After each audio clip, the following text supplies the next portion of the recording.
Like many doctors on the front lines of the pandemic, I'm getting a lot of patients asking which vaccine I think is best. And my answer is always the same. The best vaccine is the first one you can get into your arm. It might take a little convincing, but let me tell you why all the vaccines we have are excellent and why they all perform about the same. Let's compare 4 vaccines approved in Canada and being used across the world right now. How do they work? Pfizer and Moderna. These were the first 2 vaccines out of the gate. Both require 2 shots, both are mRNA vaccines. mRNA is a molecule that our cells use to produce proteins. In this case, they've built an mRNA that holds the code for the spike protein of the novel coronavirus. When that mRNA goes into our cells read the code and produce the spike protein, which then triggers our immune system to make antibodies. And in case you're wondering, mRNA is a type of genetic material, but it's not DNA, and it can't do anything to alter your own DNA. So those are the mRNA vaccines. Now let's look at AstraZeneca and Janssen. The Astra vaccine requires 2 shots, but the Janssen vaccine requires only 1. Both of these use what's called a viral vector. In other words, instead of using mRNA to get our bodies to make the spike protein, they use a virus called adenovirus. That adenovirus is harmless to us, but it's designed to contain the same coronavirus spike protein. And when our immune system is exposed to that protein, it creates antibodies that protect us from COVID-19.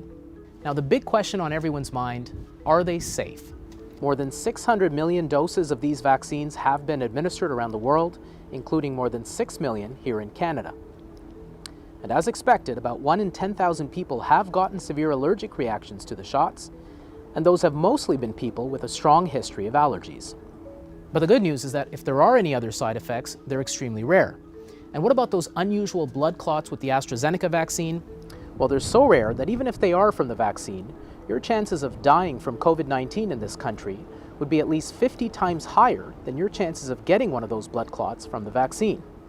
Those risks may be different in people under 55, and more research is underway. Now, the vaccines will give you some arm pain and a day's worth of muscle aches, some fatigue, and even fever. But those are actually good things because it means that your immune system is working. How well do they work? Pfizer, 95%, Moderna, 94%, AstraZeneca, 62%, Janssen, 67%. These are efficacy numbers. In other words, how much less likely you are to get sick from the virus if you're vaccinated compared to not vaccinated. But the thing about these numbers is that they're constantly changing.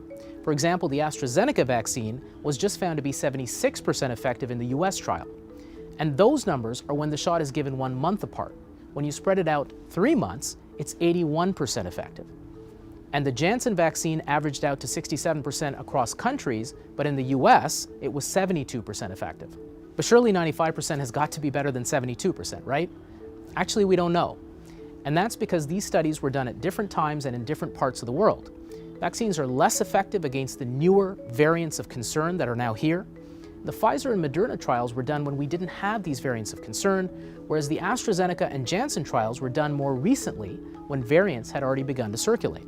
Also, these are the numbers for the Pfizer and Moderna vaccines when you get your shots 3 or 4 weeks apart.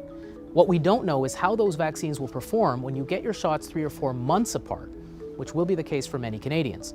So although 95% sounds better than 72%, that's like saying the guy who scored 95% on a grade 10 math test is smarter than the girl who scored 72% on an astrophysics exam. The questions are so different that you just can't know. Now, having said all that, I'll also tell you that those numbers aren't even the ones we really care about. These are the numbers that really matter.